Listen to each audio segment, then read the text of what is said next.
ભરૂચના ટંકારિયા ગામે જુગારધામનો પર્દાફાશ થઈ ગયો છે। પ્લાસ્ટિકના ટોકન વડે જુગાર રમાડવામાં આવતો હતો। ક્રાઇમ બ્રાન્ચે 25 આરોપીઓની ધરપકડ કરી છે। ₹7 લાખથી વધુનો મુદ્દામાલ પણ કબજે કરાયો છે।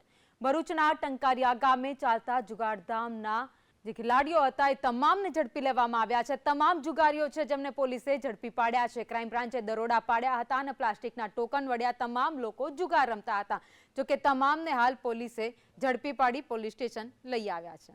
રમાડવામાં આવતો હતો। જો કે પોલીસને જાણ થતા બાતમીના આધારે જાણ થતાની સાથે જ પોલીસ ત્યાં પહોંચી ગઈ હતી। ક્રાઇમ બ્રાન્ચે દરોડા પાડતા અંદર રહેલા તમામ લોકોને ઝડપી પાડવામાં આવ્યા હતા। 25 જુગારીઓ આ જુગારધામમાં ત્યાં જુગાર રમી રહ્યા હતા। જો કે તમામને ઝડપી પાડવામાં આવ્યા છે। જુગારીઓ પાસેથી અત્યારે 7 લાખથી વધુનો મુદ્દામાલ જપ્ત કરાયો છે।